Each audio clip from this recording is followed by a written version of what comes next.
गणरत्नमहाकरं भविकपङ्कजबोधदिवाकरं प्रतिदिनं प्रणमामि जिनेश्वरं प्रतिदिनं प्रणमामि जिनेश्वरं। जय जय हो सदा जिनवर की, जय जय हो सदा जिनवर के। प्रभु आशा पूरो मन की जी, प्रभु आशा पूरो मन के जे। जय जय हो सदा जिनवर की। प्रभु कर्म काट शिव पाया, प्रभु कर्म काट शिव पाया। जन जन्म मरण मिटाया जी, जन जन्म मरण मिटाया जी। जय जय हो सदा जिनवर की। यह पर्व पर्युषण आया, यह पर्व पर्युषण आया। भवि जीवों के मन बाया जी, भवि जीवों के मन भाया जी। जय जय हो सदा जिनवर की। बातें नहीं करे भाई, क्या बात है?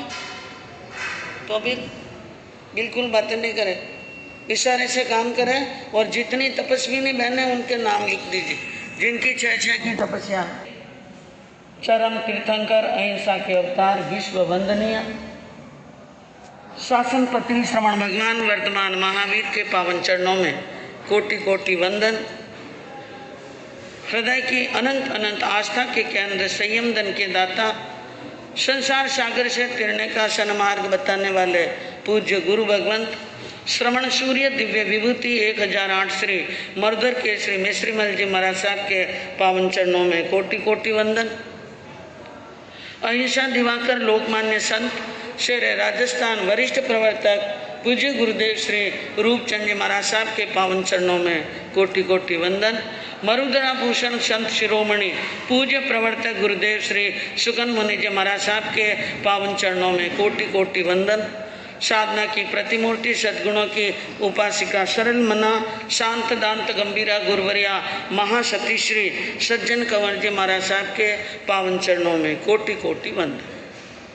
धर्म प्रेमी बंधुओं, शीलवती माताओं एवं बहनों, आपके सामने पर्युषण पर्व के पावन प्रसंग पर 10 कल्पों का वर्णन चला। कल तक आपने 10 कल्पों के बारे में सुना, जिसके अंदर 8वां कल्प है प्रतिक्रमण। कौन सा है? प्रतिक्रमण। और वह हमारी आत्मा की साधना के लिए अन्यतम महत्वपूर्ण साधना है प्रतिक्रमण। क्योंकि हम सभी छद्मस्त हैं और पल पल में हमें दोष लग जाते हैं। कसाय और राग द्वेष के कारण, हमारी कमजोरियां और प्रमाद के कारण। इसलिए भगवान ने आत्म स्नान के रूप में एक प्रतिक्रमण की साधना बताई कि जिससे हम अपनी आत्मा को क्या कर सकते हैं? पवित्र कर सकते हैं। पर्युषण पर्व में साधु के लिए 5 कार्य करने आवश्यक हैं और श्रावक के लिए 4 कार्य, जिसके अंदर बताया 5 कार्य में संवत्सरी का प्रतिक्रमण, केश लोच, यथाशक्ति तपस्या, चौथा आलोचना और 5वीं क्षमापना। ये कार्य साधु के लिए करने क्या हैं? आवश्यक हैं। श्रावक के लिए लोच छोड़कर बाकी चारों ही कार्य करने आवश्यक हैं। और आजकल कई जगह पर श्रावक लोग लोच भी करा देते हैं, लेकिन यह यानी अपनी मर्जी का है। तो इस प्रकार के कार्य प्रतिक्रमण के अंदर 6 आवश्यक होते हैं। कितने आवश्यक?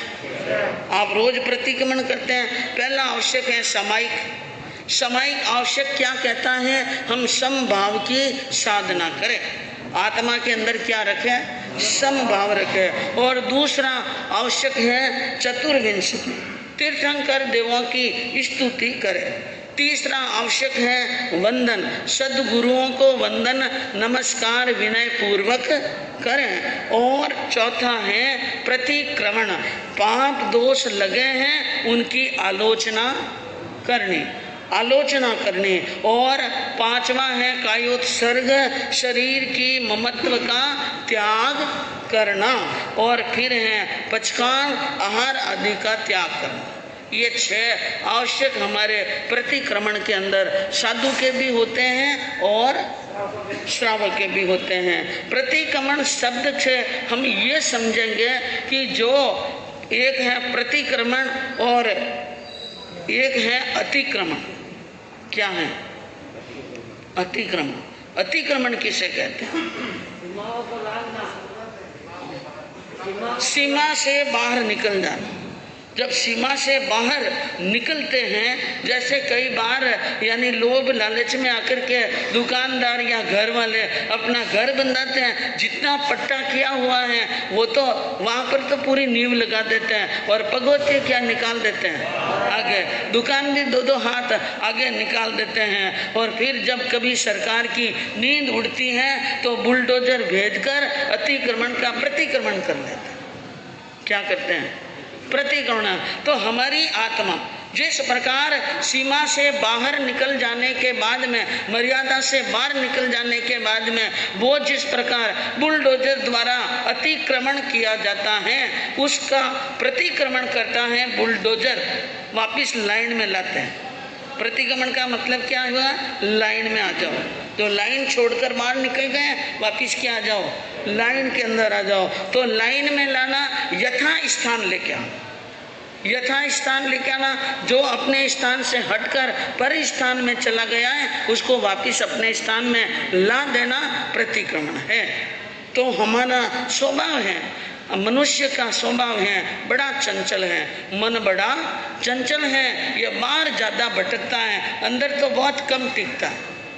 कोई उच्छृंखल बच्चा होता है, उदंड बच्चा, जिसका पैर घर के अंदर नहीं टिकता, बार बार गलियों में, मोहल्लों में, बाजारों में फिरता फिरता है। इसी प्रकार ये मन भी उदंड बच्चे की तरह है, ये घर में नहीं रहता है और क्या करता है? फिरता रहता है। तो फिरने से बाहर, मर्यादा से बाहर निकलने के बाद में कर्मों का क्या होता है?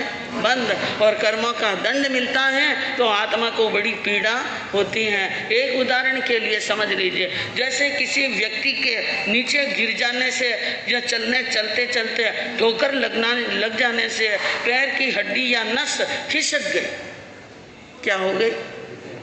नस खिसक गई या हड्डी खिसक गई या हड्डी टूट गई। तो एक चिकित्सक के पास में जाते हैं तो क्या करते हैं? उनकी हड्डियों को, उनकी नसों को, उनकी अंगुलियों को, पैर को मोड़कर किसी प्रकार यानी खींच करके नस को ठिकाने बिठा दे। जब तक नस ठिकाने न आवे तब तक क्या होती है? पीड़ा, दर्द होता है। और हड्डी ऊपर नीचे चढ़ गई हो तो वो भी ठीक करते हैं। और इसके अतिरिक्त हड्डी टूट गई हो और इधर उधर हो गई हो तो डॉक्टर चीरा फाड़ा करके हड्डी को स्थान पर जोड़कर बंद लगाकर प्लास्टर कर लेते हैं और हजारों रुपए का क्या हो जाता है? खर्चा। न 6 महीना, 7 महीना, 12 महीना बेड रेस्ट करनी पड़ती है और तब जाकर के जीव को क्या मिलती है? शांति। तो यूँ समझ लो, नस के खिसकने पर, हड्डी के खिसकने पर शरीर को जो पीड़ा होती है, इसी प्रकार आत्मा के हट जाने पर, स्थान से हट जाने पर आत्मा को भी क्या होती है? पीड़ा। तो हमें ये समझना है हमारी आत्मा के स्व स्थान कौन से हैं न पर स्थान कौन से।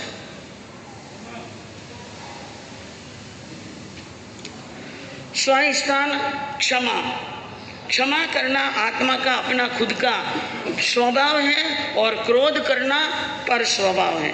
विनयमान होना आत्मा का स्वभाव है, अहंकार करना आत्मा का पर भाव है। सरलता, जीवन में सरलता रखना आत्मा का स्वभाव है और कपट करना आत्मा का प्रभाव है। संतोष को धारण करना आत्मा का स्वभाव है और लोभ में बढ़ना प्रभाव है। समभाव में रहना यह आत्मा का स्वभाव है और राग द्वेष विषम भावों में चले जाना यह प्रभाव है। उदारता रखना आत्मा का स्वभाव है और कृपणता रखना प्रभाव है। तो स्वभाव में आ जाना, किस में आना?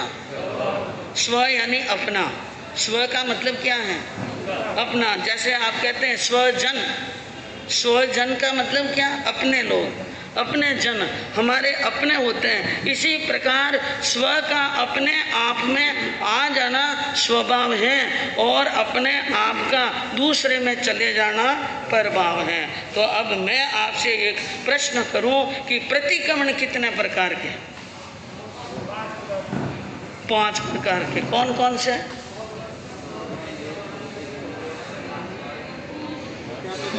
देवसीन, रायसीन, चौमासी, पक्की, चौमासी और संवत्सरी। यह प्रतिक्रमण के यानी 5 प्रकार काल की दृष्टि से। यह किसकी दृष्टि से है? काल की दृष्टि से। और भाव की दृष्टि से प्रतिक्रमण कितने? 5। मिथ्यात्व का, अव्रत का, कसाय का, प्रमाद का और अशुभ योग का। तो यूं समझ लो कि मूल रूप में तो प्रतिक्रमण के 2 भेद हैं, काल की अपेक्षा और भाव की अपेक्षा। और भाव की अपेक्षा के 5 और काल की अपेक्षा से भी 5। अब एक प्रश्न होता है, जब देवसी प्रतिक्रमण, राशि प्रतिक्रमण, पाक्षिक प्रतिक्रमण कर लेते हैं तो फिर यह चौमासी और संवत्सरी प्रतिक्रमण करने की क्या आवश्यकता है? देवसी प्रतिक्रमण, राशि प्रतिक्रमण करने वालों को पाक्षिक प्रतिक्रमण और फिर चातुर्मास का प्रतिक्रमण और संवत्सरी का प्रतिक्रमण करने की क्या आवश्यकता है? इसके लिए ज्ञानियों ने फरमाया कि कभी कभी तो हमारी आत्मा इतनी सरल बन जाती है कि भूल की, चूक की, त्रुटि की हाथों हाथ समझ में आ जाती कि यहाँ मैंने क्या की है, गलती। तो सुबह की गलती का प्रतिक्रमण सुबह, न दोपहर में गलती की उनका प्रतिक्रमण क्या हो जाता है? और कभी कभी आत्मा प्रमाद और कसाय के वशीभूत होती है तो हमें हमारी गलती नहीं लगती है। हम यानी हट करते रहते हैं, मैंने गलती की नहीं, मैंने गलती की नहीं। यह है एक प्रकार का राग द्वेष या कसाय के वश हमारी गलती हमारे समझ में नहीं आवे। अगर 15 दिन बाद में आवे तो पाक्षिक प्रतिक्रमण में क्या कर लेना? क्षमा याचना। अगर 4 महीने के बाद में समझ में आवे तो चौमासी को क्या कर लेना? प्रतिक्रमण क्षमा याचना कर लेना। और अगर किसी को साल भर के बाद में, साल भर में लास्ट में समझ में आवे कि मैंने गलती की, ये गलती उनकी नहीं थी, किसकी थी? तो संवत्सरी के दिन क्या कर लेना? संवत्सरी का प्रतिक्रमण करते समय सच्चे दिल से क्षमा याचना कर लेना। जो व्यक्ति संवत्सरी के प्रतिक्रमण पर क्षमा याचना कर लेता है, 12 महीने की गलती में 12 महीने नहीं किया, लास्ट में कर लिया, तो भी उनकी समकित रह जाएगी। क्या हो जाएगी? समकित रह जाएगी। और संवत्सरी के दिन भी क्षमा याचना नहीं की तो समकित रहने वाली नहीं है। जिंदगी भर क्षमा याचना नहीं की तो जीव नारकी के अंदर जा सकता है। तो संवत्सरी प्रतिक्रमण एक सम्यकत्वी श्रावक और श्राविका के लिए, साधु और साध्वी के लिए बहुत बड़ी चुनौती है कि संवत्सरी का क्या करें, प्रतिक्रमण करें। तो बंधुओं, आज हमारे यहाँ पर बड़ा प्रसंग चल रहा है, कृष्ण चारित्र तो है ही है। और उसी के साथ में आज पूज्य स्वामी जी पन्नालाल जी महाराज साहब की हम जन्म जयंती भी मना रहे हैं। तो आज आपके सामने वर्णन चल रहा था कृष्ण चारित्र के माध्यम से कि वहाँ पर मथुरा नगरी के अंदर कंस को पछाड़कर मौत के घाट उतार दिया और महाराजा उग्रसेन जी को राज तिलक कर दिया और पांचजन्य संग पूर कर कौमुदी गदा को धारण कर और सारंग धनुष की टंकार करके और सत्यभामा ने श्री कृष्ण के गले में वरमाला डाल दी और कृष्ण ने सत्यभामा के गले में क्या डाल दी? ओम अरहम सिद्धपद नामेश्वरी उपाध्याय गुणधामे सर्वसाधु गण प्रणमामि सरस्वती सद्गुरु उरलाओ कृष्ण यश पवनो वरचाओ कृष्ण गुण गावो मेरे जान कृष्ण गुण गाओ गुण अनुपम यादव का वीर वर गिरधर माधव का कृष्ण गुण गावो मेरी जान कृष्ण गुण गावो। तो आपने सुना कि श्री कृष्ण ने वहाँ पर कंस को मौत के घाट भेजकर और फिर जीत के नगाड़े बजाए और वहाँ मथुरा नगरी के अंदर बाजे बजे 36 और कई तोपा दागी तिनवार 36 प्रकार के बाजे बजने लगे और खुशी के अंदर तोपों के घोड़े उड़ाए जाने लगे। सद्वा मंगलाचार के गीत गा रही हैं और सत्यभामा के ब्याह की क्या हो रही है? तैयारियां। घर में मंगलाचार हो रहा है, लेकिन इन सब को देखकर जीव जसा के मन के अंदर बहुत गुस्सा है, बड़ा क्रोध है और कड़की तब कंस की नाक। एक दिन क्रोध के अंदर आकर वो राजसभा के बीच में आ गई और कहने लगी, आप सब लोगों को मंगल और गीत और बाजे और नृत्य अच्छे लगते हैं और मेरे पति का क्या हुआ है? पति की मौत हुई है और आज यहाँ पर रंग महोत्सव मनाए जा रहे हैं। वो बात मैं बर्दाश्त करने वाली नहीं हूँ। मैं जा रही हूँ राजगिरी नगरी में। कहाँ जा रही हूँ?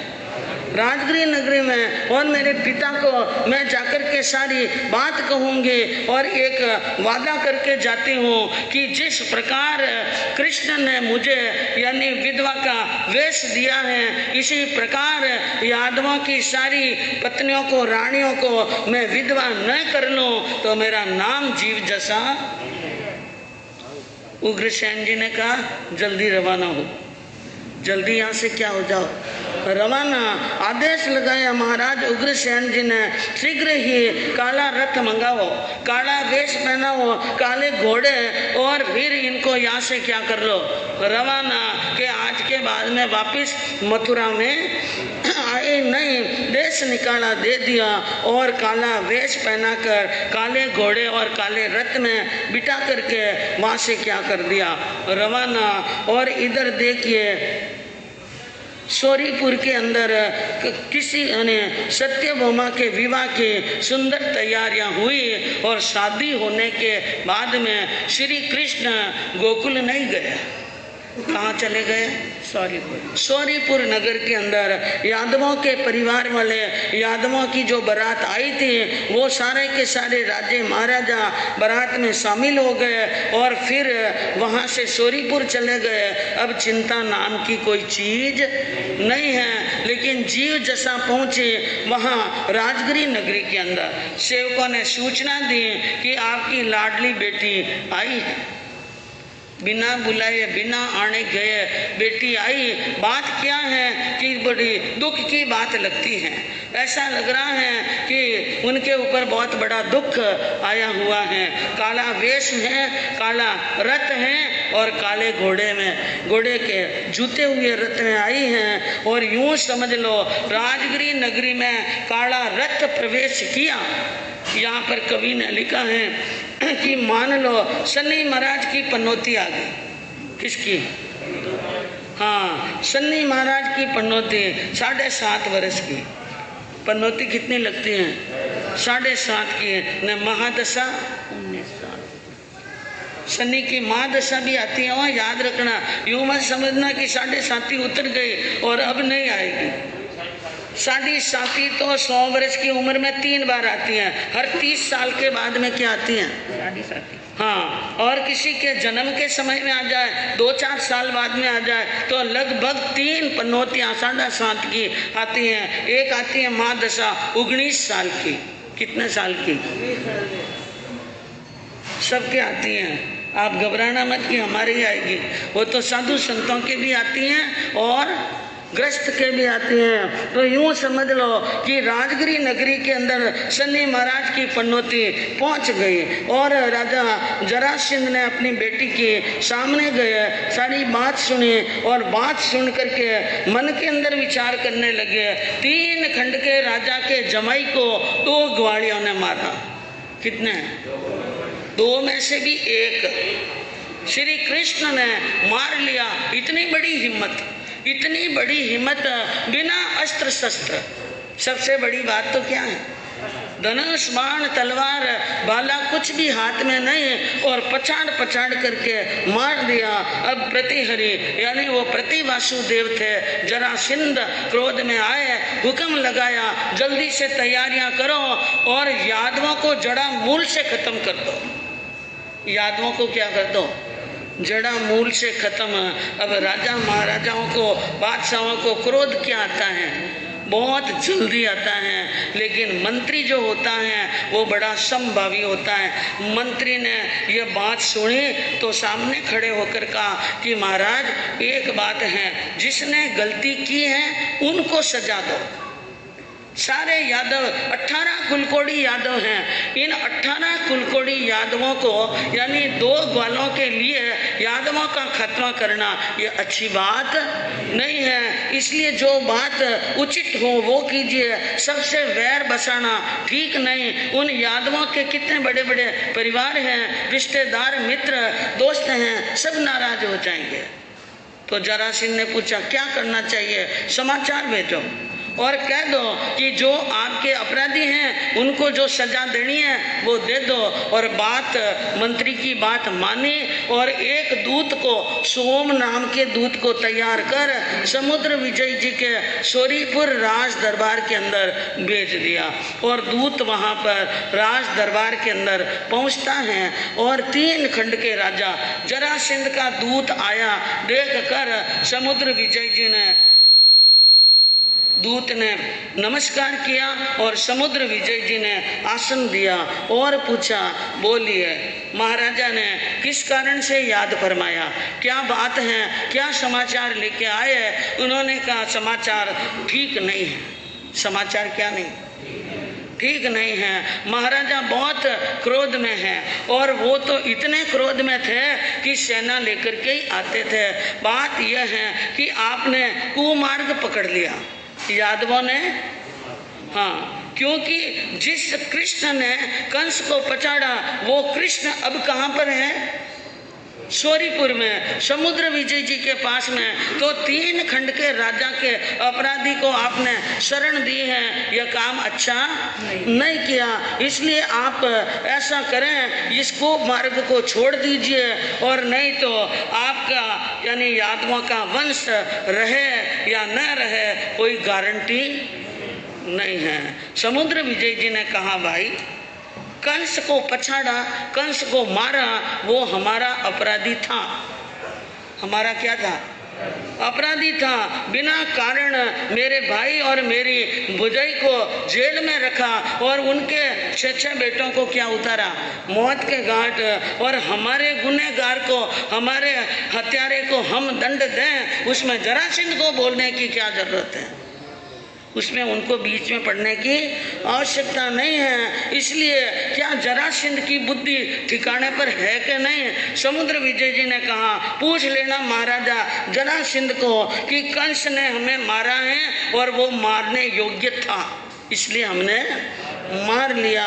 इनके लिए हमें यह ओडुम्बा देने की जरूरत नहीं है। और दूसरी बात, आपने ये कहा है कि 2 ग्वालियों को यानी कृष्ण और बलभद्र को भेज दो। इन 2 तो हमारे आंखों के तारे हैं। 2 क्या हैं? हाँ, ये बात कहते हुए थोड़ा मन में सोचना चाहिए। इनके पीछे यादवों 18 कुलकोटी यादवों की सेना खड़ी है, इसलिए जाओ और अपने राजा को कह दो कि आप शांति धारण कर लो तो ठीक है, कहीं ऐसा न हो जाए कि आपके पाट के पाए हिलने लग जाए, सिंहासन के पाए हिलने लग जाए। यह बात कही, क्रूर थे मानो मति तुम हो तो सुत भी हो सके। सोम जी ने कहा, देखो सीधी सी बात है, इन 2 लड़कों के लिए अगर आप हट करते हैं, जिद करते हैं तो यह बात बहुत खराब होगी। सीधी बात है, आप हैं तो लड़के तो और हो जाएंगे और यादवी खत्म हो जाएंगे, तो आपका वंश रहने वाला नहीं है। उस वक्त हरि और हलदर दोनों राज्यसभा में पहुंच गए। जिस समय ये बात कह रहा था दूत कि कृष्ण और बलभद्र को भेज दो, और अगर उनको नहीं भेजा तो आपका यादवों का वंश रहने वाला नहीं है, और 2 लड़कों को भेज लेने से कोई यादवों का वंश खत्म होने वाला नहीं है। ऐसे बलभद्र और कृष्ण तो और ही क्या हो जाएंगे, पैदा हो जाएंगे। तो कृष्ण ने सारी बात सुनी, कहा बड़े पिताजी ये कौन है, ये जो बोल रहा है वो क्या है, कौन है ये ऐसे कड़वे और बिना विचारे मृत्यु का इच्छुक ऐसे क्या बोल रहा है। तो समुद्र विजय जी ने कहा, भाई इनके बोलने का कोई अपराध या दोष नहीं है, इसने स्वामी ने जो कहा वो इसने आकर के सुनाया है। तूने कंस को मारा है, इस कारण से उनका ससुर राजा जरासंध क्या हो गया है, क्रोधित हो गया है। वो 3 खंड का राजा है। कितने खंड का? और हम सब उनकी आज्ञा में चलने वाले राजा हैं, इसलिए उनको गुस्सा आया है और वो ये समाचार कहलाए हैं। बखानिए त्रिखंड नायक रीस में आयो जबर, कृष्ण कहे मर गो जमाई हाल नहीं आई सबर, ससुर और जामात को अब शीघ्र ही मिलवाय दूं, इतनी क्यों करता उतावल, साप ही सुनवाय दूं। कृष्ण को कहा बलभद्र ने, समुद्र विजय जी ने, ये 3 खंड के राजा का दूत हैं और समाचार देने के लिए आया है कि जरासंध को जोरदार क्रोध आया हुआ है। तो श्री कृष्ण ने कहा, कंस के मरने के समाचार सुनकर जरासंध को सब्र कर लेनी चाहिए। क्या करनी चाहिए? सब्र। इतनी क्या बात है। और अगर ज़्यादा उतावल हो तो ससुर और जमाई को जल्दी मिला दें, ससुर जी को भी भेज दें कि जमाई साहब से क्या कर ले, वो हाँ मिल ले, मुलाकात करें। इसलिए इतनी जल्दबाजी क्यों करें, थोड़ा समय और निकलने दीजिए। और कहा समुद्र विजय जी ने बात बिल्कुल ठीक है, कहा भाई इस दूध का मुंह काला कर लो। दूध का मुंह क्या कर लो? इतनी हिम्मत होनी चाहिए बंधुओं। 3 खंड के राजा के दूध का मुंह क्या करना है? काला, और पग हरे और रासब पर चांडिए। किसकी सवारी करानी है? गधे की सवारी। और दूध का मुंह काला कर दिया, पांव हरे कर दिए, गधे पर बिठा दिया।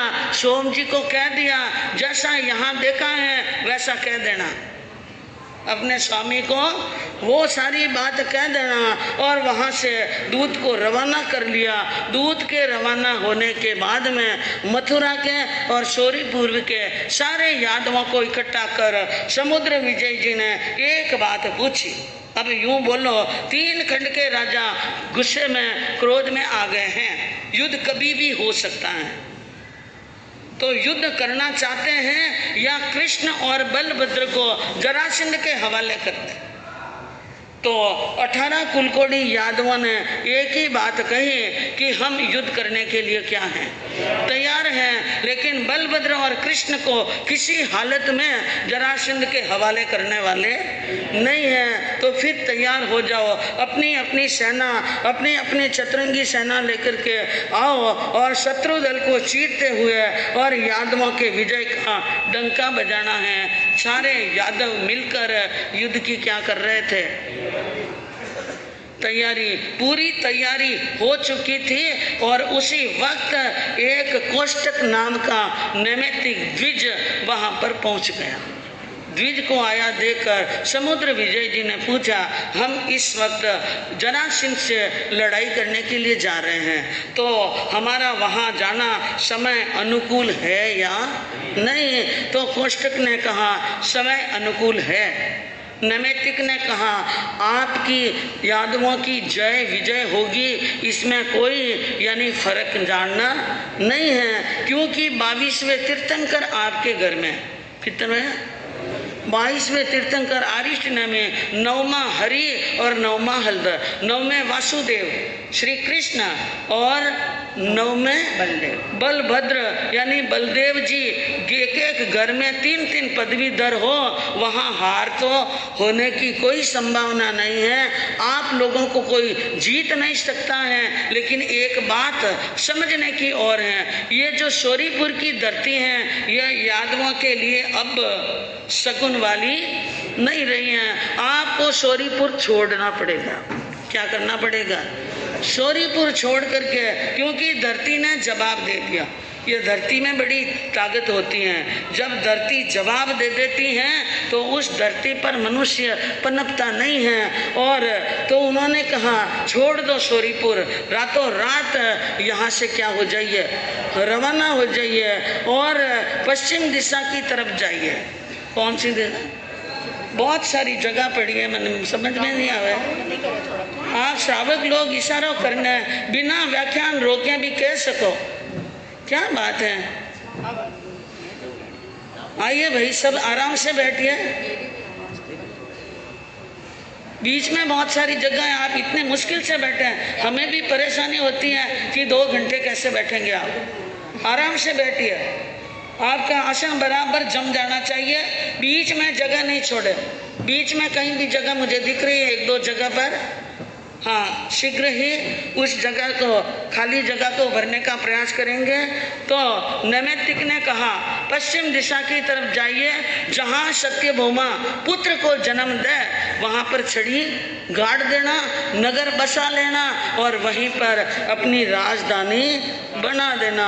ऐसा कहकर नैमित्तिक वहाँ से रवाना हो जाता है और उनको सारे यादवों को समझा देता है। समुद्र विजय जी ने और 10 दशहरों ने सब यादव मिलकर रातों रात तैयारी करते हैं और आधी रात के समय शोरीपुर छोड़कर शुभ मुहूर्त शुभ शकुन 18 कुलकोड यादव चालिया भोमतज सब सुख से मुख मोड़। जो महलों में रहते थे, फूलों की सैया पर सोते थे, शटरस के भोजन करते थे, खमा के जकोरे से जिनके ग्रास उतरते थे, जय विजय के नारों से उड़ते थे और नित्य की बधाई मिलती थी, वो एक बिनजारे की तरह यानी कहते हैं कि सब वहाँ से क्या हो गए, सामान लेकर के रवाना हो गए। सारे सुख छोड़ दिए 18 कुलकोडी यादवों को। और इधर आप देखिए यादव तो जा रहे हैं पश्चिम दिशा की तरफ और वो दूत पहुंचा जरासंध की सभा में। अपना वो मुंह लेकर के काला मुख हरा पांव अपने दूत का सिर पांव देखा और देख कर उन्होंने कहा रोष में भरियो उलट और रोष में आ गया। और दूत ने कहा कि मैं आपको जो बात कहूँ पहले सुन लो, ये जितने भी यादव हैं वो सब आपको कच्चे तिनकले की तरह समझ रहे हैं। जैसे तिनका तोड़ना सहज है, इसी प्रकार वे आपसे मुकाबला करने के लिए क्या हैं, तैयार हैं। और बहुत खारे वचन कहे हैं, वैर निकालने की बात आपके मन में है वो छोड़ दो तो यह राज रह जाएगा।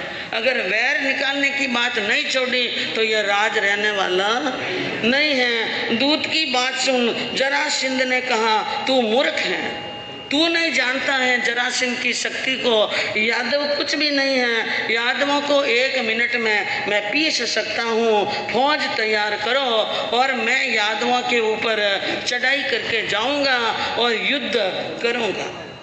वहाँ भी चतुरंगी सेना तैयार होती है युद्ध करने के लिए। और उसी वक्त विशालाक्ष नाम का एक विद्याधर सभा में प्रवेश करता है और वहाँ युद्ध की तैयारियां देखकर उस विद्याधर ने पूछ लिया, महाराज कहाँ जाने की तैयारी हो रही है? कि यादव सोरीपुर के अंदर, सोरीपुर पर चढ़ाई कर रहे हैं और वहाँ आक्रमण करना है यादवों के ऊपर। उसने कहा मैं सोरीपुर से ही आ रहा हूँ, सोरीपुर में यादवों का एक बच्चा भी, न मथुरा में यादव रहे हैं न सोरीपुर में यादव रहे हैं, वो तो सब भाग चुके हैं आपके डर से। और मैंने पता भी लगा लिया है वो पश्चिम दिशा की तरफ जा रहे हैं। कौन सी दिशा में? पश्चिम दिशा की तरह वो भागे जा रहे हैं। ये बात सुनिए, जरासंध ने एक बीड़ा फेरा, जो व्यक्ति कृष्ण और बलभद्र का सिर काटकर मेरे सामने लेकर आएगा उनको मैं मनचाहा इनाम दूंगा। ऐसा बीड़ा फेरा, राम कृष्ण सिर हाजिर करो और उसी का नाम बजारे। राजा एक नहीं उठा, एक भी राजा नहीं उठा राम और कृष्ण का सिर काटने के लिए, बलभद्र का। लेकिन वहाँ पर राजा जरासंध का पुत्र काली कुमार बैठा था सभा के अंदर, वो खड़ा हुआ, जरासंध का पुत्र। उसने कहा पिताश्री, मैं श्री कृष्ण और बलदेव का सिर काटकर आपके सामने ला सकता हूँ, मुझे आज्ञा दीजिए और मैं यादवों को मारकर आपके वैर का बदला ले लूँगा। अपने बलवान पुत्र पर भरोसा करते हुए राजा जरासंध ने आज्ञा प्रदान कर दी। आज्ञा मिलने के बाद में 500 भाइयों को साथ में लेकर, कितने?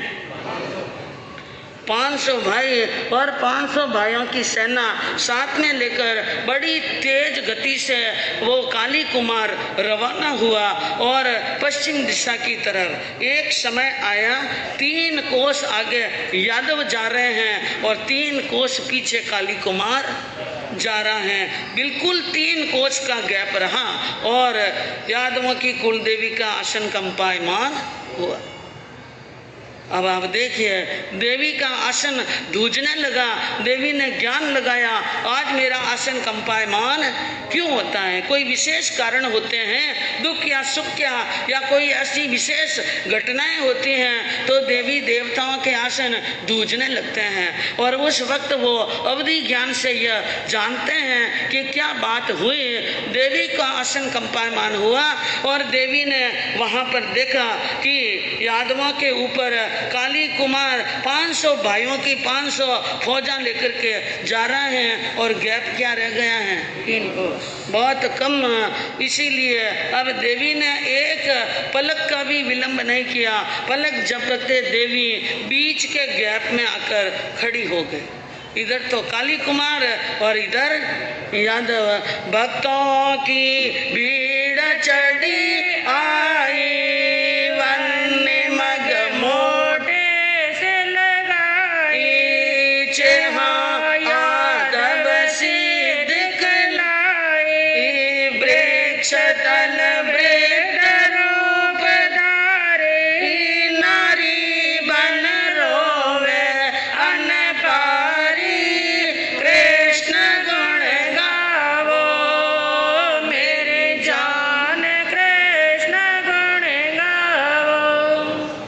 कुल देवी ने शीघ्र ही वहां से पलक झपकते ही पहुंच गई और बीच रास्ते के अंदर देवी पहुंच गई हैं और चारों तरफ अपनी माया से लाखों और करोड़ों चिताएं जला रही हैं। जगह जगह नजर डालो, जगह जगह पर जलती हुई चिता दिख रही हैं, और इतनी चिता की गिनती करो तो लाखों और करोड़ों भी हो सकते हैं। एक वट वृक्ष के नीचे बैठी और बुढ़िया का रूप बनाकर रो रही थी। और इधर आप देखिए वो फौज लेकर काली कुमार वहां पर पहुंच गया और उसने क्या देखा, चारों तरफ अग्नि की क्या जल रही है, ज्वालाएं, चिताएं जल रही हैं और जाने का कोई रास्ता नहीं दिख रहा है। तो रोती हुई बुढ़िया के पास में गए और पूछने लगे कि माँ क्यों रो रही हो, क्या कारण है, क्या दुख है, उसने क्या, क्यों रो रही हूँ और कैसे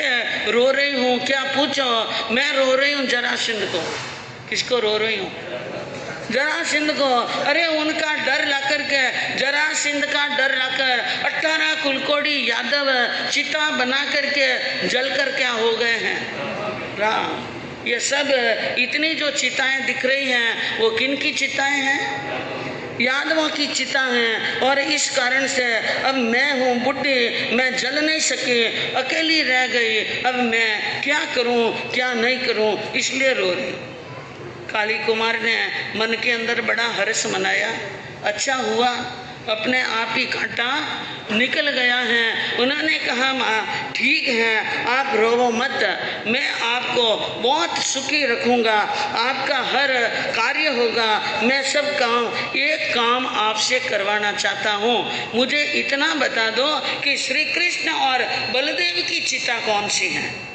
मैंने पिता के सामने प्रतिज्ञा की है कि मैं उनका सिर काट करके लाऊंगा और सिर काट करके दूंगा, इसलिए मुझे कृपा करके बलभद्र और कृष्ण का चेहरा बता दो, चेहरा बता दो, मैं उनका सिर काटूं। बुढ़िया ने कहा कोई बात नहीं भाई, अगर तू उनका सिर काट कर अपने पिता से देना चाहता है।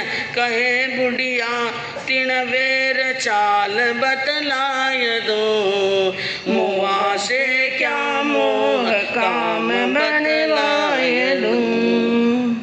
बुढ़िया ने कहा कि भाई सिर चाहिए तो चलो मैं तुम्हें सिर बताने के लिए क्या हूँ तैयार। अब जो मर ही गए हैं, जल ही रहे हैं, राख ही हो रहे हैं, तो उनसे क्या मोह रखना, उनसे मोह रखने का मतलब नहीं है। देवी ने माया चलाई, एक बड़ी चिता के ऊपर जलते हुए कृष्ण को और एक बड़ी चिता पर जलते हुए बलभद्र को बताया। और बलभद्र कृष्ण को देखकर काली कुमार आगे बढ़ता है तलवार लेकर के सिर काटने के लिए, और देवी ने मौका देख लिया।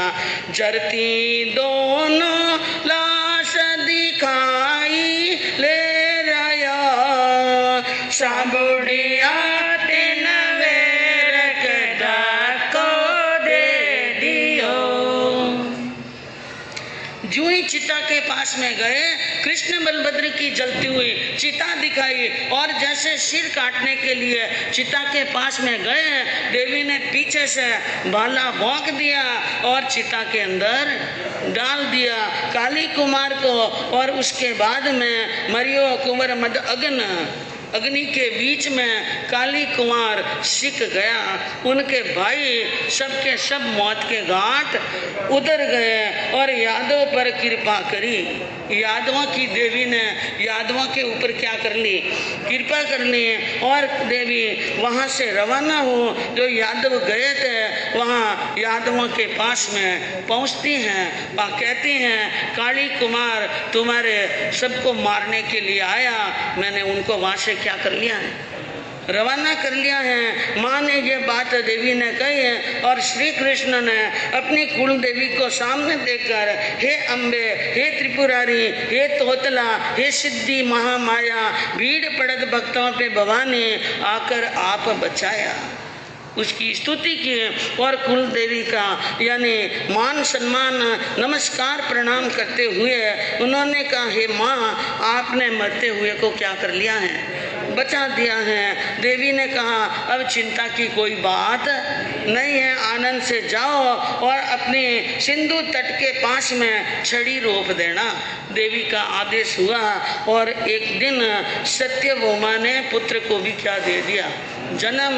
और पुत्र को जन्म देने के बाद में श्री कृष्ण सोच लिया अब यहीं पर हमें नगरी बसानी है। तो और इधर देखिए वो यादवों के जलने की और अपने पुत्रों के मरने की दोनों खबरें एक साथ में जरासंध के दरबार के अंदर पहुंचती हैं। सेनापति के मुख से यह बात सुन अब जब वो जरासंध मन के अंदर दुखी भी होता है और सुखी भी, हर्ष भी हैं और गम भी हैं। पुत्र जमाई दोनों मरिया, जरासंध दुख करिया।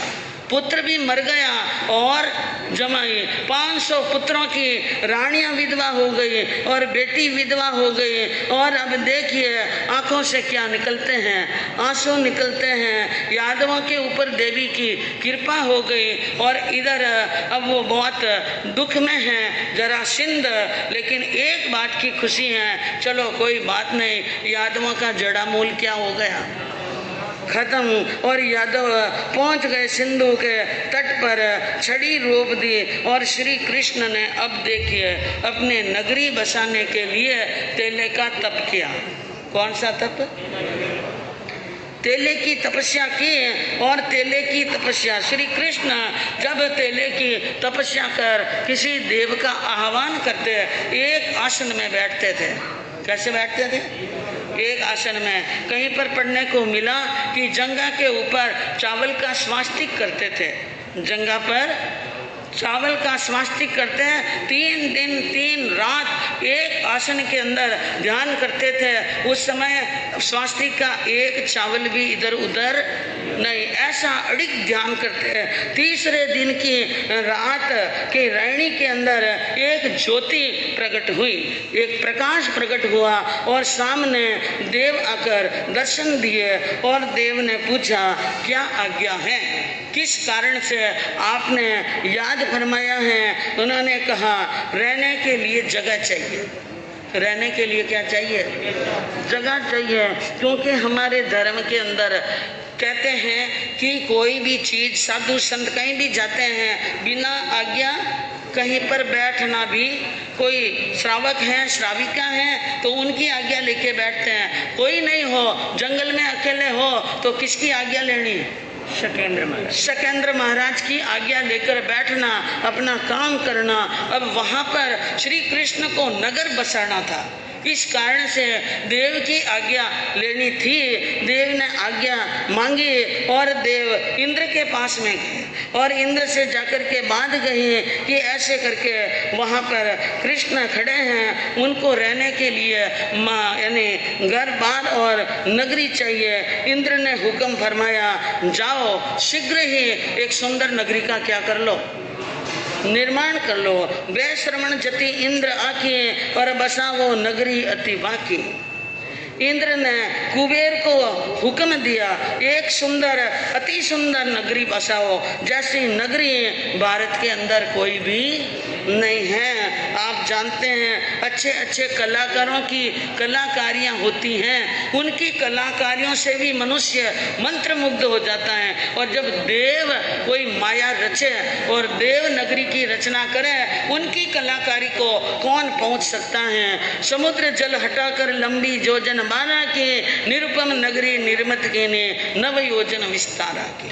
कुबेर ने नगरी बनाई, ऐसी सुंदर नगरी जो 12 योजन लंबी और 9 योजन क्या थी, चौड़ी। स्वर्ण कोट के यानी वहाँ पर कोट बनाए, अष्टादश और रत्न के कंगूरे और बाहर 96,000 नगरी के दरवाजे बनाए। कितने? 96,000 नगरी के दरवाजे।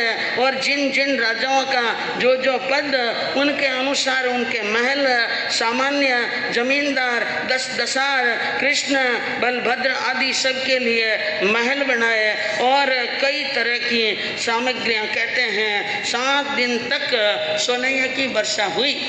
नगरी पर क्या हुई? सोने की वर्षा हुई और लोगों ने अपने धन के घर के भंडार भर दिए। घर के ऊपर एक एक को कहाँ रहना है वो भी नाम लिख दिया। और नगरी निर्मित होने के बाद में बहुत लंबा वर्णन है यहाँ द्वारिका नगरी का, जो कहूँ तो बहुत समय हो जाएगा, इसलिए आप समझ लीजिए। अंतकृत दशांग सूत्र के अंदर आपने प्रभु महावीर के यानी फरमाए हुए उपदेश में सुना कि द्वारिका नगरी एक अनुपम देवलोक जैसी नगरी थी। उस नगरी के अंदर सोनाइयों की वर्षा से घर के अंदर सभी के भंडार भर चुके थे और देव ने जाते वक्त कह दिया सब प्रकार से नाम लिखे हुए जिन जिन का नाम उनके उनके वहाँ पर बच जाइए। श्री कृष्ण वहाँ पर अपने सारे यादव परिवार को बड़े ही प्रेम के साथ में रहने के लिए उनको आज्ञा प्रदान की और सब वहाँ जाकर रह जाते हैं। समुद्र विजय जी ने मन में विचार किया अब मेरी ढलती उम्र और ये नगरी श्री कृष्ण के पुण्य प्रताप से बनी है, इसलिए इस नगरी का राजा किसको घोषित करें? तखत पति हरि हलदन कीना अवर यदु सेवा रस बीना इनो से यह सुख हम लेना। द्वारका स्वर्ग देश सारो महाराजा कृष्ण मोहन गारो कृष्ण गुण गावो मेरी जान कृष्ण गुण गावो।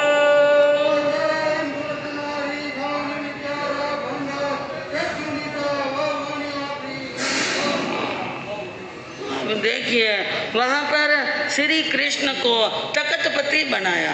तखतपति यानी राजा घोषित कर लिया।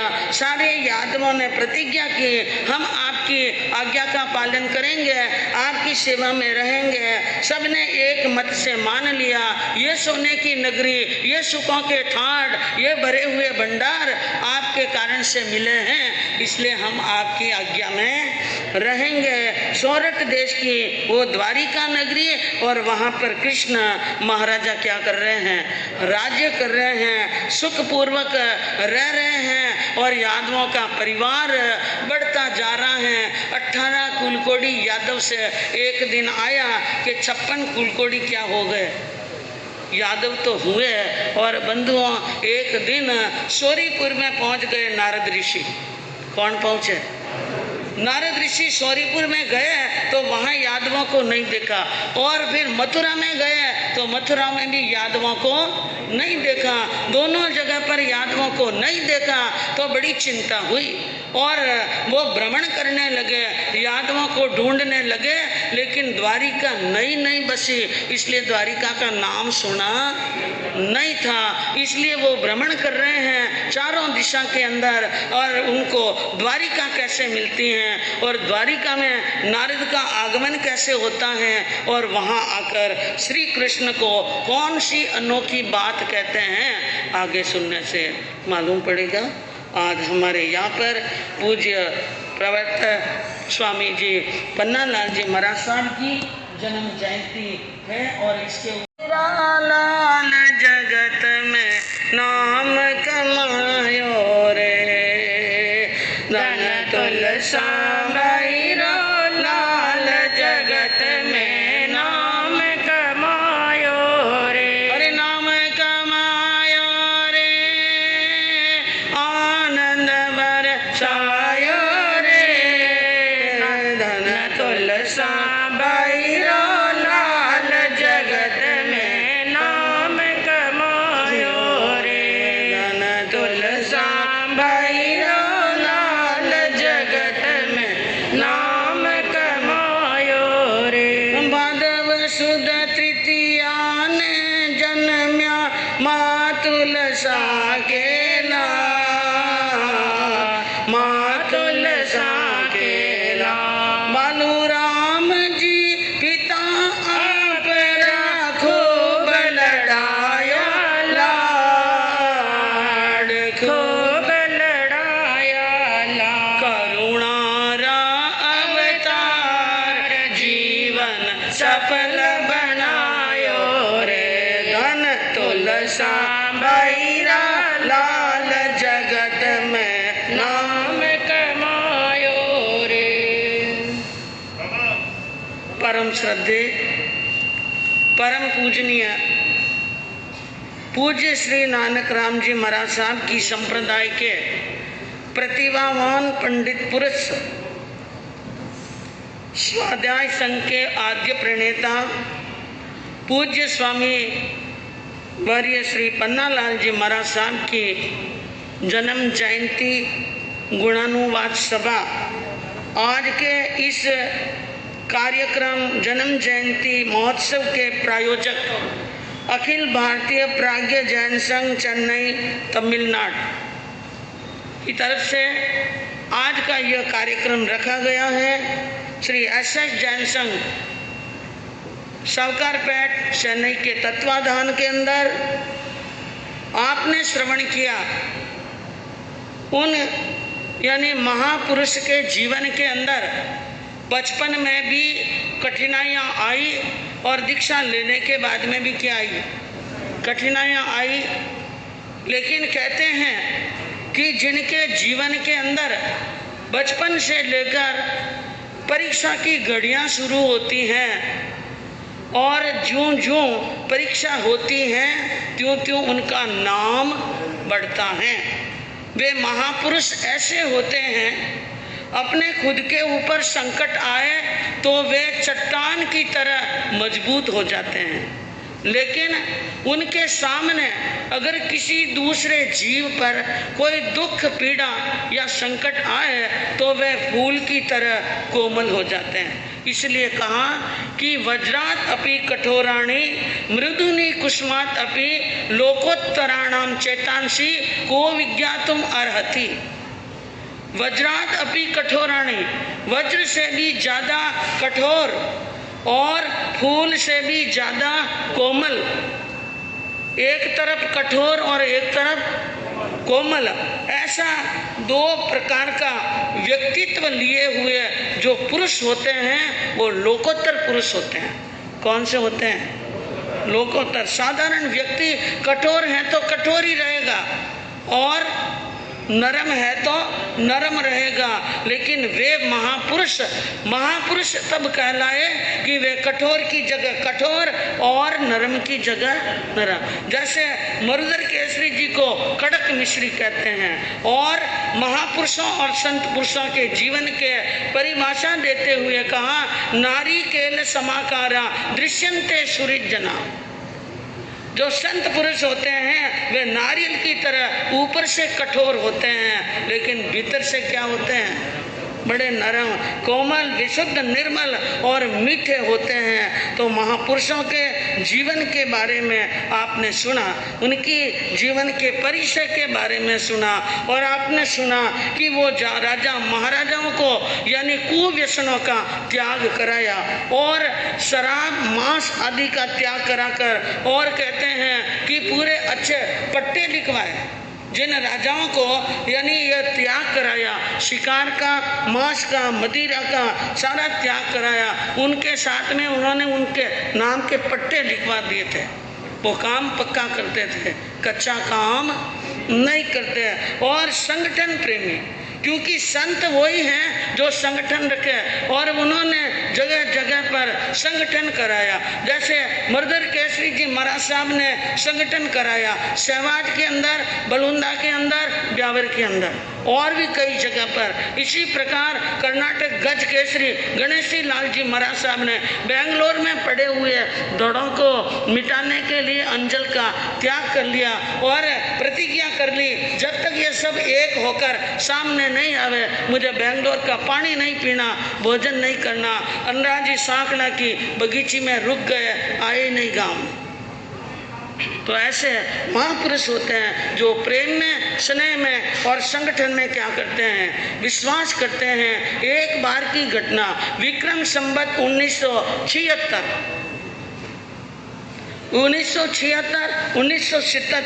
आपके 2 चातुर्मास एक साथ मसूदा में हुआ। क्यों हुआ?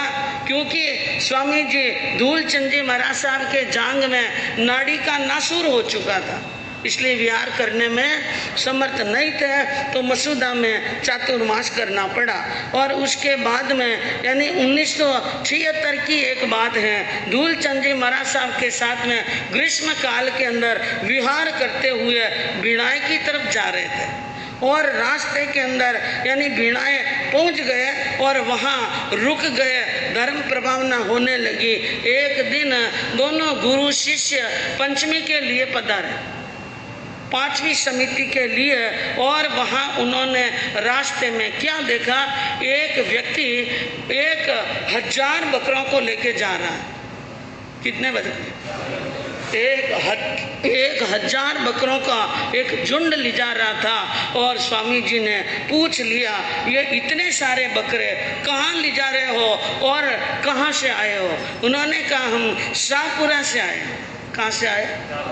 शाहपुरा से। जो बकरा ले जा रहा था उस व्यक्ति ने कहा, मैं शाहपुरा से आया हूँ और ये शाहपुरा के राजा ठाकुर साहब ने 1000 बकरे भेजे हैं। नसीराबाद अंग्रेजों की पाक से यानी जो रसोई है वहाँ पर इनका भोजन बढ़ेगा। अंग्रेजों के जो अंग्रेजी सिपाही हैं उनके लिए क्या बनेगा?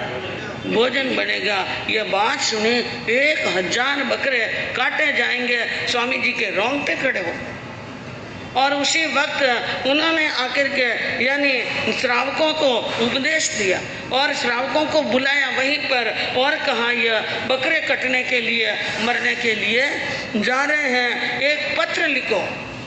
बकरे ले जाने वाले को कहा, इन बकरों को मत ले जाओ। उसने कहा, मैं तो एक नौकर हूँ, विवश हूँ, मैं कुछ नहीं कर सकता, ठाकुर साहब का हुक्म है कि वहाँ पर पहुँचाना।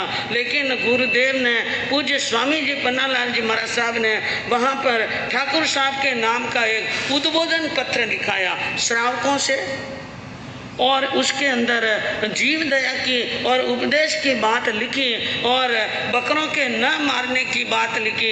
इस पत्र का उन पर बहुत प्रभाव हुआ और उन्होंने उन बकरों को वहीं पर रोक लिया।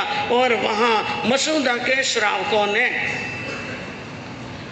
भिड़ाई के श्रावकों ने उस समय उन बकरों को अमरशाला के अंदर सभी के सभी बकरों को बेच दिया।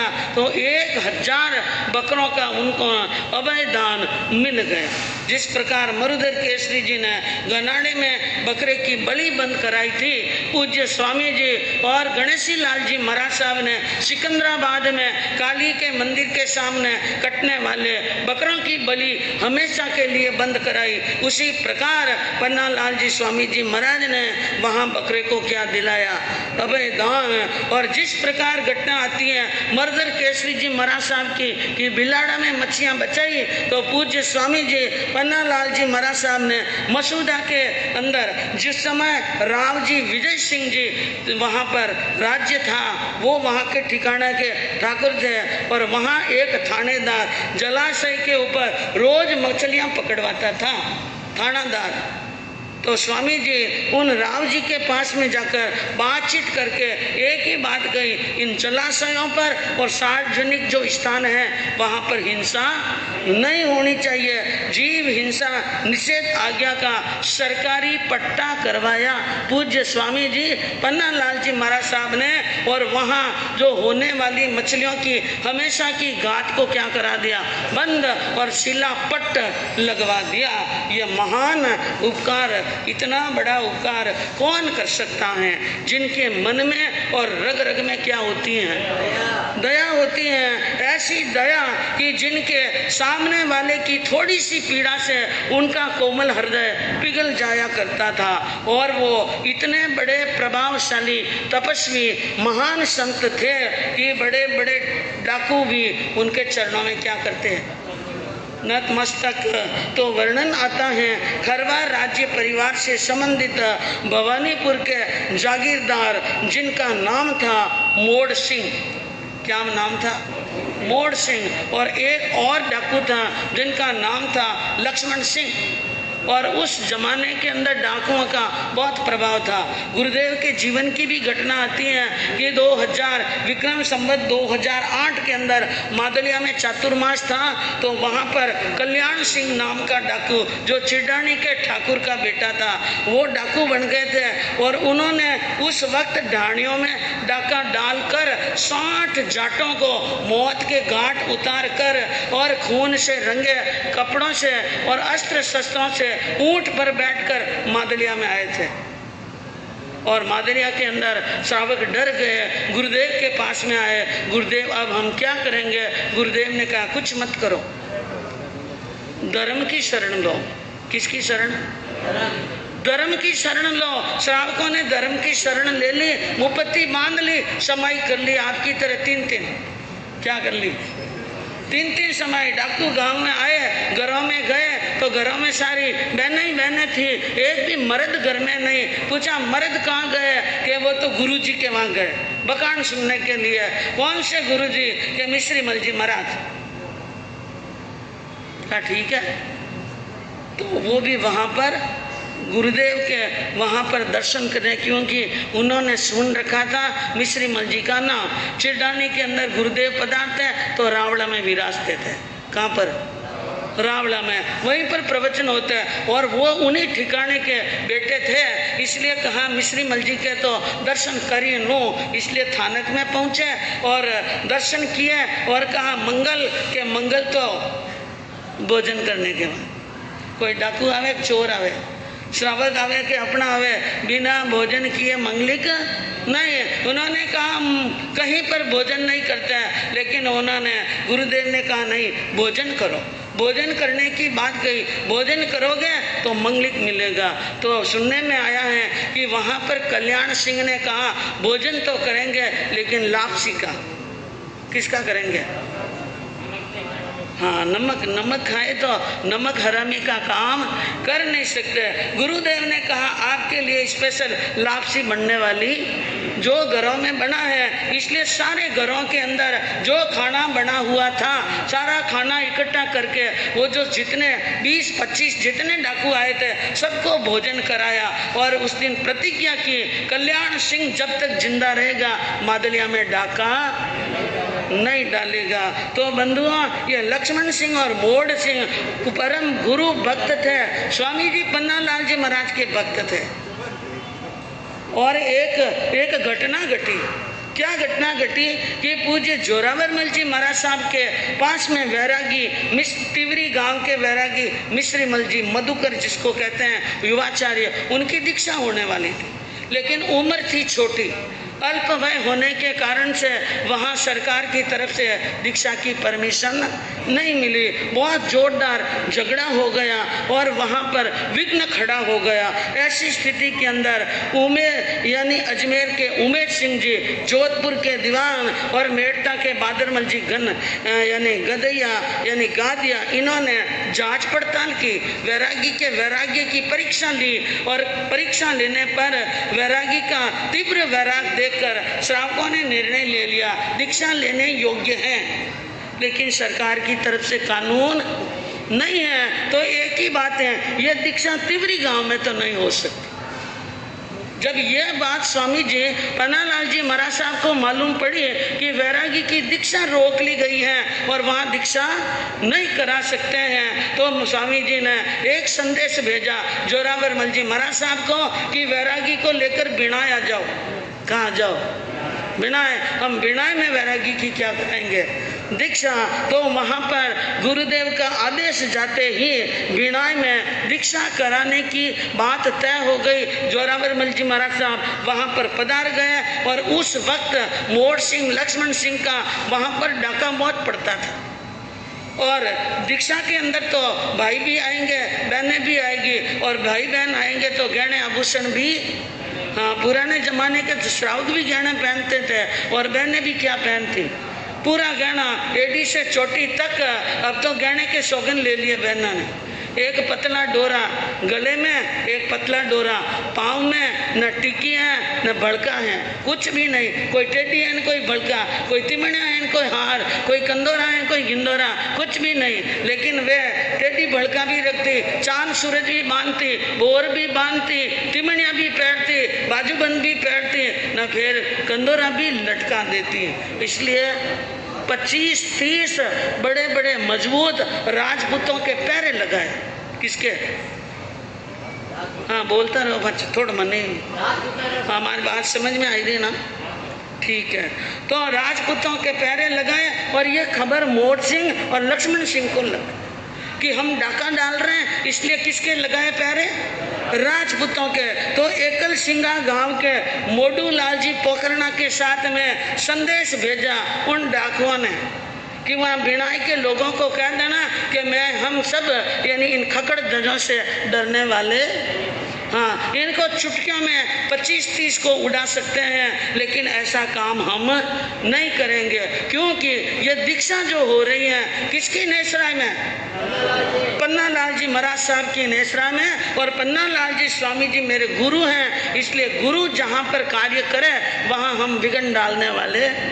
तो दीक्षा के एक दिन पहले, दीक्षा के दिन और दीक्षा के दूसरे दिन, इन 3 दिन तक हम बिनाई के आसपास भी फटकने वाले नहीं हैं। इस प्रकार का संदेश भेजा। और फिर बाद में बंधुओं एक समय आया कि मोड़ सिंह ने धीरे धीरे डाका डालना क्या कर लिया? बंद कर लिया। और विक्रम संवत 1999 में डाकू लक्ष्मण सिंह ने भी डाका डालने की क्या कर ली? त्याग पचकान कर लिया। और इस प्रकार स्वामी जी के चरणों के अंदर बड़े बड़े डाकू भी त्याग और प्रतिज्ञा ग्रहण करते थे। विक्रम संवत 1993 टाटोटी के अंदर पूज्य स्वामी जी पन्ना लाल जी महाराज साहब ने मेवाड़ मारवाड़ मेरवाड़ के संघों के बीच में श्रमण सूर्य मिश्री मल जी महाराज साहब को मरुदेश केसरी का क्या दिया? हाँ, यह मरुदर केसरी का पद पूज्य स्वामी जी पन्ना लाल जी महाराज साहब के दिया हुआ है। और आपका इतना बड़ा उपकार है, आज जगह जगह पर पर्यूषणों के अंदर जहाँ कहीं भी साधु संतों के चातुर्मास नहीं होते हैं तो स्वाध्याय भेजते हैं। क्या भेजते हैं? स्वाध्याय भेजते हैं। लेकिन ये स्वाध्याय की व्यवस्था सबसे पहले स्वाध्याय संघ का यानी नींव किसने डाली? स्वामी जी पन्ना लाल जी महाराज साहब ने। कितना बड़ा उपकार है। आज तो लाखों स्वाध्यायी हो गए होंगे, कई स्वाध्यायी संघ हो गए, लेकिन बीज डालने वाला कौन? पन्ना लाल जी स्वामी। विक्रम संवत 1994 में यह स्वाध्याय संघ की स्थापना हुई थी। क्योंकि बंधुओं वे हमारे संघ और समाज के बड़े हितैषी धर्मात्मा और जिनवाणी के सच्चे उपासक थे। मैं एक बात आपको और कहूँ, हमारे जो संत, जो पुराने संत हुए हैं, चाहे वो पन्ना लाल जी स्वामी जी हो, चाहे वो मरुदर केसरी हो, मधुकर जी हो, और जितने भी नाम राजस्थान की धरती से जितने भी रत्न हैं, वो सब बहुत दूरदर्शी हुआ करते थे। एक बार का प्रसंग आया जिस समय हमारे स्थानक वासियों के अंदर पारने नहीं होते थे आका तीज के, और जब भी हमारे श्रावक श्राविकाओं के पारने होते तो पारने के लिए पाली तना जाते या हस्तिनापुर। तो एक बार की घटना है, पाली तना के अंदर जहाँ पर हमारे श्रावक लोग पारना के लिए गए, लेकिन वहाँ के समाज के लोगों ने इनको स्थानकवासी हैं ये समझकर उनका मान सम्मान या उनको इतनी सुविधा नहीं दी और उनको उन दृष्टि से नहीं देखा गया। यह खबर मरुदर केसरी जी महाराज साहब को लगी और उसी दूसरे ही साल उन्होंने पारने कराने क्या कर दिए? शुरू करा दिए। उनके पारने शुरू होने के बाद में हमारी स्थानकवासी परंपरा में धड़ाधड़ पारने क्या हो गए? शुरू। तो जो भी कोई नया कार्य करता है तो पहले रोका टोकी तो होती है, लेकिन वे कुछ सोच करके इस कार्य की क्या करते हैं, शुरुआत करते हैं। तो पारमार्थिक संस्थाएं और उनके कई विद्यालय, कई छात्रावास, कई औषधालय और कई पुस्तकालय तक उनके बने हुए हैं, उनके उपदेश हैं। और एक बड़ी बात, विक्रम संवत 1978 के अंदर नसीराबाद में चातुर्मास था और वो समय था क्रांति का समय। कौन सा? 13 अप्रैल 1980 को जालियांवाला बाग हत्याकांड हुआ था और बापू ने, गांधी जी ने एक आंदोलन की लहर चलाई थी और उसके बाद में उन आंदोलन की लहर में विदेशी कपड़ों को जलाया जाए। किसके कपड़ों को? विदेशी कपड़ों की होली जलाई जा रही थी। और उस समय कोई भी एक जगह संगठित होकर बैठते तो ये अंग्रेज लोग हमारे पर अत्याचार करते। नसीराबाद में आप व्याख्यान फरमा रहे थे, एक कैप्टन वहाँ पर पहुँच गया, अंग्रेज वहाँ पहुँच गया और स्वामी जी के पास में गया, वहाँ जाकर प्रश्न कहा, कई प्रकार के तर्क वितर्क किए और उन्होंने, कैप्टन ने पूछा तुम कौन हो? उन्होंने कहा मैं एक जीवात्मा हूँ। मैं कौन हूँ? जीवात्मा हूँ। तो कहा तुम्हारे वल्द कौन है? वल्द कौन है? कि मेरे भगवान महावीर हैं। यहाँ पर क्या कर रहे हो? मैं अहिंसा पर बोल रहा हूँ। किस पर बोल रहा हूँ? विदेशी ने पूछा, अंग्रेज ने, कैप्टन ने पूछा कि तुम विदेशी कपड़ों पर तो नहीं बोल रहे हो? कि मैं विदेशी कपड़ों पर बोलूं या किस पर? जिसमें हिंसा होती है उस पर बोल रहा हूँ, चाहे वो कपड़ा विदेशी हो चाहे वो कपड़ा देशी हो। ऐसे उत्तर दिए, ऐसे सटीक उत्तर दिए कि वो कैप्टन का मुंह बंद हो गया और वहाँ से क्या हो गया, सलाम करते हुए रवाना हो गया। तो बंधुओं, ये इस प्रकार उन महापुरुष के कई प्रकार की जीवन की घटनाएं हैं। और 12 साल की उम्र में दीक्षा ली, 67 साल की दीक्षा पर्याय थी और लगभग 80 साल की उनकी क्या थी, उम्र थी। तो ऐसे महापुरुषों के पावन चरणों के अंदर हम अपनी श्रद्धा के पुष्प चढ़ाते हैं। और बंधुओं, रविवार 24 तारीख को आने वाली